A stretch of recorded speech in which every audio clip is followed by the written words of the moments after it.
राजा विक्रमादित्य के दरबार के नवरत्नों के विषय में बहुत कुछ पढ़ा देखा जाता है, लेकिन बहुत ही कम लोग ये जानते हैं कि आखिर ये नवरत्न थे कौन कौन। राजा विक्रमादित्य के दरबार में मौजूद नवरत्नों में उच्च कोटि के कवि, विद्वान, गायक और गणित के प्रकांड पंडित शामिल थे, जिनकी योग्यता का डंका देश विदेश में बजता था।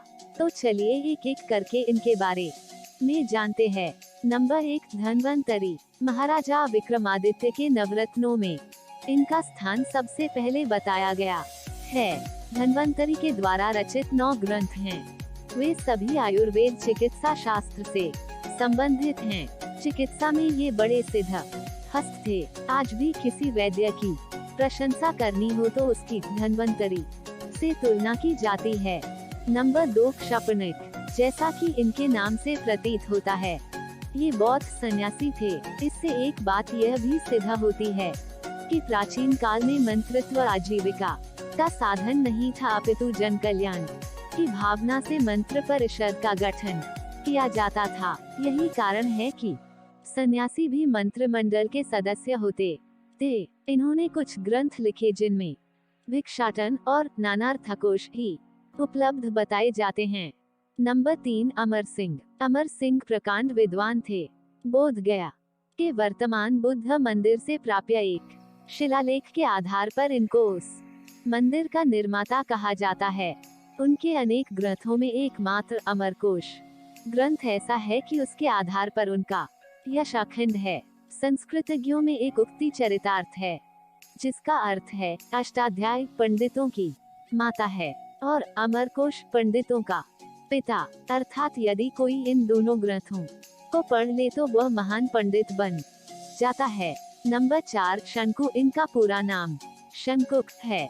इनका एक ही काव्य ग्रंथ भुवनाभ्युदयम बहुत प्रसिद्ध रहा है, किंतु आज वह भी पुरातत्व का विषय बना हुआ है। इनको संस्कृत का प्रकांड विद्वान माना जाता है। नंबर 5, वेताल भट्ट। विक्रम और वेताल की कहानी जगत में प्रसिद्ध है। वेताल पंचविंशति के रचयिता यही थे, किंतु कहीं भी इनका नाम देखने सुनने को अब नहीं मिलता। वेताल 25 से ही यह सिद्ध होता है कि सम्राट विक्रम के वर्चस्व से वेताल भट्ट इतने प्रभावित थे। यही इनकी एकमात्र रचना उपलब्ध है। नंबर 6, घटखर पर। जो संस्कृत जानते हैं वे समझ सकते हैं कि घटखर पर किसी व्यक्ति का नाम नहीं हो सकता। इनका भी वास्तविक नाम यह नहीं है। मान्यता है कि इनकी प्रतिज्ञा थी कि जो कभी अनुप्रास और यमक में इनको पराजित कर देगा, उनके यहाँ वे फूटे घड़े से पानी भरेंगे।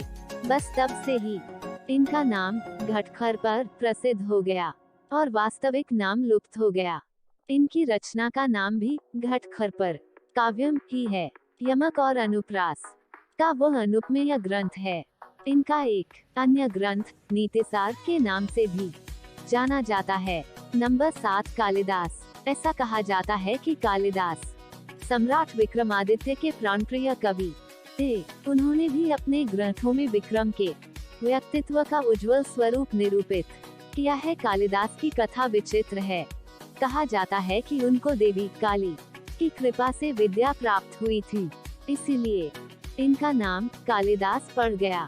संस्कृत व्याकरण की दृष्टि से यह कालिदास होना चाहिए था, किंतु अपवाद रूप में कालिदास की प्रतिभा को देखकर इसमें उसी प्रकार परिवर्तन नहीं किया गया जिस प्रकार की विश्वामित्र को उसी रूप में रखा गया। उनके 4 काव्य और 3 नाटक प्रसिद्ध है। शकुंतला उनकी अन्यतम कृति मानी जाती है। नंबर 8, वराह मिहिर।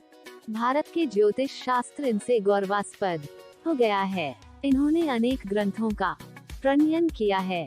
इनमें बृहज्जात, सूर्य सिद्धांत, बृहस्पति संहिता, पंच सिद्धांति मुख्य है। गणक, तरंगिणी, लघु जातक, समाज संहिता, विवाह पटल, योग, योग यात्रा आदि आदि का भी इनके नाम से उल्लेख पाया जाता है। नंबर 9, वररुचि। कालिदास की भांति ही वररुचि भी अन्यतम काव्यकर्ताओं में गिने जाते हैं।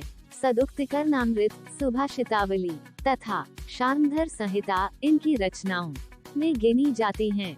तो दोस्तों ये थे महाराजा विक्रमादित्य के 9 रत्न, जो कि इतिहासकारों द्वारा हमसे छुपाए गए थे। क्या आप इनके बारे में पहले से जानते थे? हमें कमेंट करके जरूर बताएं। वीडियो को यहाँ तक देखने के लिए आपका दिल से आभार। बड़ों को नमस्कार, छोटों को ढेर सारा प्यार। जय हिंद, जय Bharat. Ding dong, they just think they are. Never little wanna be gangster trying to play hard.